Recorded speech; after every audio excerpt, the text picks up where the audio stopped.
Salut à tous, on se retrouve pour notre 6e point Game of Thrones, notre petite émission mensuelle pour nous faire patienter jusqu'au retour de notre série préférée. Pour ceux qui ne connaîtraient pas, c'est très simple, c'est un tour de l'actualité de tous les secrets de tournage, toutes les infos qu'on a pu glaner à droite à gauche sur la saison 8 de Game of Thrones, suivi d'un petit focus sur un personnage ou un groupe de personnages en particulier et des théories qui les concernent. Je commence tout de suite par une mauvaise nouvelle malheureusement, mais je préfère commencer par ça. Ça fait maintenant 13 mois qu'on attend désespérément le retour de la série Game of Thrones. On nous avait d'abord annoncé un retour pour le premier semestre 2019 et puis au fur et à mesure des semaines, il semblerait que les showrunners décalent petit à petit la date de sortie officielle de cette saison 8. La raison est simple, c'est les effets spéciaux qui prennent beaucoup plus de temps que prévu. C'est Joe Bower, le superviseur des effets spéciaux, qui l'a déclaré au site de l'Huffington Post, qu'il y avait énormément de travail et que ça courrait au moins jusqu'en mai 2019. C'est donc officiel, nos rêves de voir revenir la saison 8 de Game of Thrones en avril 2019 sont définitivement morts. Plus récemment, lors des Emmy Awards, David Benioff, le co-showrunner de la série avec D.B. Weiss, a donc dû se justifier. Il nous a annoncé très clairement que la série allait être bien au-delà de tout ce qu'on pouvait attendre, que ça prenait énormément de temps parce que tout simplement il y avait un travail colossal derrière tout ça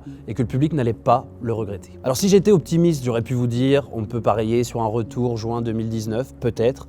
Mais je pense qu'ils vont vraiment prendre le temps de peaufiner tout ça. Il y a tellement d'attentes autour de ça que je m'attends presque à un retour de cette saison 8 pour la rentrée et donc septembre. La bonne nouvelle dans tout ça, c'est que ça nous fait des points GOT supplémentaires et que vous allez pouvoir passer plus de temps avec moi, avec votre humble serviteur. Elle est pas belle la vie. En contrepartie, HBO a voulu nous faire un petit cadeau qui prend à mon avis plus la forme d'un foutage de gueule, puisque dans un trailer qui était destiné à montrer toutes les fictions à venir sur la plateforme, on a pu avoir un très court extrait de cette saison 8 de Game of Thrones. Et quand je vous dis court, c'est très court parce qu'il faut clairement pas cligner des yeux, c'est à 1 minute 11 de la vidéo, je crois on peut voir un très court extrait des retrouvailles, de ces fameuses retrouvailles entre Jon Snow et Sansa qui ne se sont pas vus depuis un bail.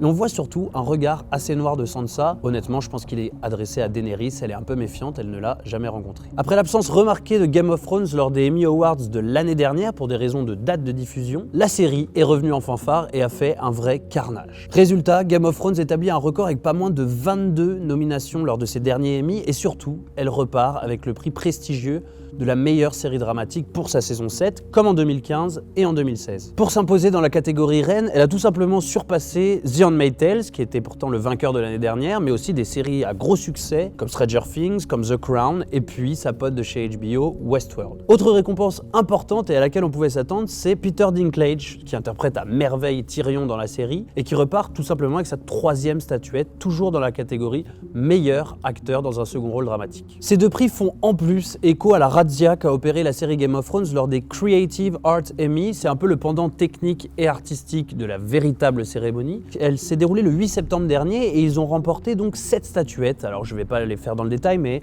tous les effets spéciaux, maquillage, etc. Ils ont tout raflé. Si notre tristesse était immense lorsqu'on a appris que la saison 8 de Game of Thrones allait être la dernière, imaginez ce qui est passé par la tête de George R. Martin. Il s'est confié il y a pas longtemps dans les médias en disant que pour lui, dans sa tête, l'univers Game of Thrones aurait mérité 11, 12, voire même 13 saisons. Et qu'il y avait eu une sorte de négociation, une négociation difficile entre lui qui exigeait au minimum 10 saisons et les showrunners qui étaient partis sur un emballage de 7 saisons. Résultat, on atterrit sur les 8 saisons, c'est carré. Peut-être qu'on devrait dire à George Martin de balayer devant sa porte, tout simplement, puisque les fans attendent quand même un livre depuis 2011 et que le mec ne semble pas décidé à le sortir. Ça me fait penser à la blague mythique qu'a fait Conan à la télévision américaine. But I'm excited to see how he's getting along with the book. Oh, that's not a good sign. Instant courrier du cœur maintenant, c'est une des grandes questions sur laquelle nous a laissé la fin de la saison 8, c'est cette espèce de triangle amoureux très chelou entre Jon Snow, Tyrion Lannister et Daenerys Targaryen. Peter Dinklage s'est confié longuement au magazine Entertainment Weekly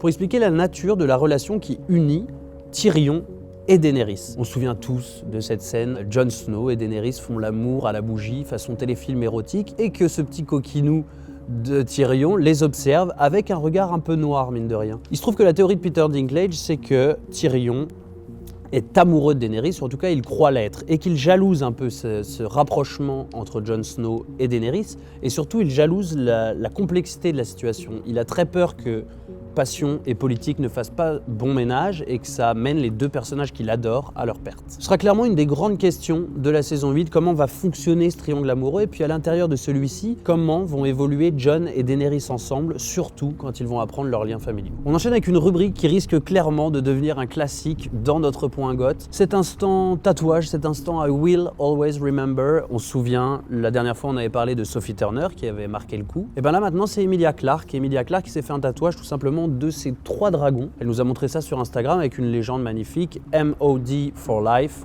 Mother of Dragon for life. Donc voilà, tout est dit. Une fois qu'on a fait un point tatouage, je me suis dit pourquoi ne pas faire un point capillaire. Il se trouve que c'est plus intéressant qu'il n'y paraît et ça traite d'une partie du contrat de Kit Harington qu'il a dévoilé dans la presse il n'y a pas longtemps. On sait que le tournage de la saison 8 est fini, mais il est toujours stipulé dans son contrat qu'il ne doit absolument pas toucher à sa crinière bouclée, alors que lui aimerait tourner la page, il ne peut pas par contrat, en cause les éventuels reshoots qui serait nécessaire pour cette saison 8. C'est d'ailleurs une phrase assez forte qu'il a dit dans l'interview, puisqu'il a dit « c'est leur choix, je leur appartiens ». C'est un truc intéressant, je trouve, quand un acteur signe un contrat pour une série, il y a toute une gestion de l'image qui n'est pas gérée par lui-même, il ne s'appartient plus. Et c'est exactement ce qui arrive à Kit Harington en ce moment. Petite parenthèse quand même, puisque la crinière avait un peu disparu ces derniers temps. Depuis la saison 6, on voit beaucoup Jon Snow avec un man bun, depuis notamment sa résurrection et sa deuxième vie. Il a expliqué aussi dans la presse que c'était une manière pour les showrunners de montrer son évolution et sa ressemblance progressive avec Ned Stark. Autre instant de nos points Game of Thrones qui risque de devenir un classique, et c'est de loin un de mes préférés, c'est la rubrique qu'on pourrait appeler « Je connais la fin » ou « J'ai une théorie sur la fin ». Vous avez remarqué quand même que chaque mois, il y a un ou plusieurs acteurs qui s'expriment sur les réseaux sociaux pour donner leur version d'une possible fin de Game of Thrones. Et bien cette fois, c'est Finn Jones, celui qui interprète Loras Tyrell, qu'on voit beaucoup sur Netflix en ce moment dans Marvel's Iron Fist, qui n'est pas une bonne série, on va pas se mentir, mais qui a déclaré dans une interview, alors autant la première partie, vous allez voir, est intéressante, la deuxième partie le décrédibilise complètement. Il nous explique qu'en gros, à la fin de la série,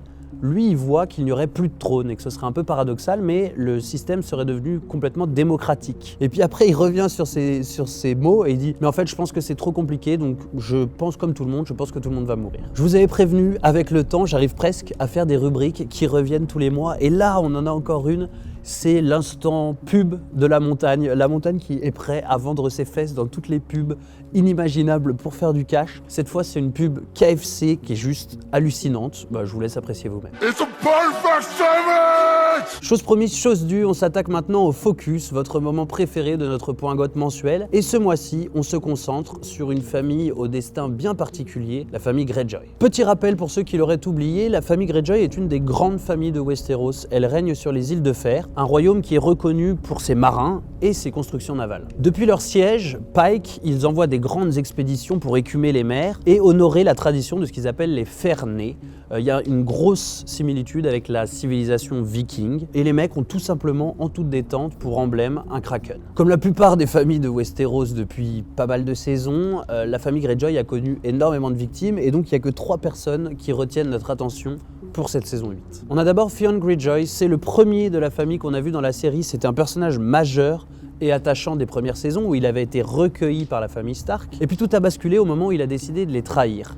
S'en est suivi un long chemin de croix pour lui, où on n'arrivait même plus à le détester tellement il nous faisait de la peine et il était dans un état lamentable. On garde en mémoire notamment, qui ne s'en souvient pas, qu'il a été le souffre-douleur préféré de Ramsay pendant toute une saison avec des scènes complètement atroces. Alors vous savez, on aime bien faire ça pour remettre un peu en situation chaque personnage et dire un peu là où on l'a laissé. La saison 7, ça a été encore un chemin de croix pour lui, où il essaye au fur et à mesure de reprendre du poil de la bête, de se faire pardonner, de montrer qu'il est encore quelqu'un d'humain. C'est très compliqué et il y a seulement les dernières minutes de la saison où il a l'air vraiment d'être décidé à faire de grandes choses dans la saison 8. On a ensuite le personnage de Yara Greyjoy. C'est un personnage tout aussi attachant mais qu'on voit un peu moins dans la série. Ce qu'on sait d'elle, c'est que c'est une femme de poigne, un vrai chef, un vrai leader et qu'elle mériterait, elle devrait être sur le trône des îles de Fer. C'était sans compter sur la défaite contre son oncle Euron. Et puis on a le dernier arrivé, Euron Greyjoy, l'oncle maléfique. Si vous suivez les fanatiques depuis pas mal de temps, vous savez que c'est un de mes personnages préférés. Et encore, son rôle est largement diminué par rapport à celui qu'il tient dans les livres. On sait juste que c'est un marin très habile,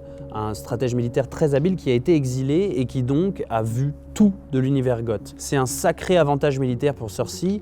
En effet, on sait quand même qu'il essaye de l'épouser depuis pas mal de temps et qu'il est prêt à tous les sacrifices pour la séduire et donc à entraver les plans de Jon et Daenerys. Voilà, après ce petit tour d'horizon des membres de la famille Greyjoy, il est grand temps d'attaquer les théories. La première théorie, c'est peut-être la plus excitante pour moi, ce serait l'idée que Euron Greyjoy nous ramènerait dans cette saison 8 la Compagnie Dorée. Qui en effet a cru Euron Greyjoy quand il a fui de fausses dragons terrifié par le White qu'ont ramené Jon et Daenerys? C'est quand même un dangereux psychopathe, ce mec est un barjot, alors je pense que le sens du danger et de la peur, ça n'existe tout simplement plus chez lui. Alors j'avoue, sur le moment, je me suis fait berner quand même, et puis après j'ai réfléchi, je me suis dit mais non, c'est une stratégie de Cersei qui a besoin de Euron et de sa flotte pour aller vers Essos, chercher cette fameuse Compagnie Dorée. La Compagnie Dorée, on l'a dit, des mercenaires, 20 000 mecs, des éléphants, j'en passe et des meilleurs. Donc des gens qui se battent pour de l'argent au profit de tel ou tel dirigeant, en fait de celui qui paye le mieux. Et ça tombe bien puisque Cersei a réussi à obtenir le soutien de la Banque de Fer après avoir réussi le sac de Haut-Jardin et de la famille Tyrell. Et donc elle a tout le cash qu'elle veut pour engager ces mecs-là et donc avoir une armée de plus en plus puissante pour lutter contre Jon et Daenerys. En tout cas, je suis particulièrement hypé par la Compagnie Dorée. C'est un groupe de mercenaires avec des éléphants. C'est une armée qui a une réputation derrière elle comme étant des combattants redoutables et ça va être vraiment un atout de poids pour Cersei dans cette guerre à venir. Mine de rien, la Compagnie Dorée était déjà un peu présente dans la série puisqu'elle est évoquée à de nombreuses reprises. On voit que les gens ont un peu peur. Ils ont peur de cette armée.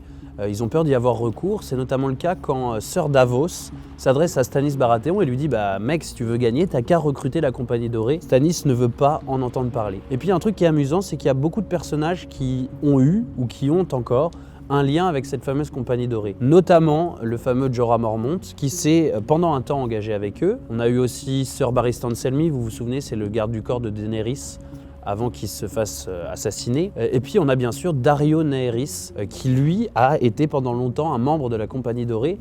Et ça m'amène à me dire, est-ce qu'on ne pourrait pas retrouver ce bon vieux Daario dans la saison 8 sous l'uniforme de la Compagnie Dorée. Point de vue casting, selon le site Watchers on the Wall, c'est Mark Risman qui interprétera le chef de la Compagnie Dorée. Alors Mark Risman, c'est un mec qui est connu pour jouer souvent des combattants un peu badass, notamment dans la série The Last Kingdom sur Netflix, et puis sur une série que j'adore, qui sort sur AMC aux États-Unis et qui s'appelle Into the Badlands. Enfin, c'est un vrai mec qui a une gueule cassée et qui peut très bien assumer ce rôle, donc c'est très cool. Au-delà du fait que, vous l'avez compris, je pense la Compagnie Dorée m'a particulièrement excité pour cette saison à venir, il y a aussi un truc qui va de pair avec ça, c'est que si Euron réussit sa mission, réussit la mission que lui a confiée Cersei, c'est-à-dire que le mec est irréprochable. Tout ce que lui demande Cersei, il arrive à lui procurer, et il la rend heureuse au final. Et on sait que lui a une idée derrière la tête, c'est qu'il veut épouser Cersei. Bon, d'abord, il veut pas seulement l'épouser, il veut aussi tout simplement coucher avec elle. Est-ce que ce serait pas l'aboutissement de quelque chose entre Euron et Cersei? S'il lui ramenait la Compagnie Dorée, je pense qu'en tout cas, ça célébrerait leur union. Surtout que tous les voyants sont au vert pour Euron.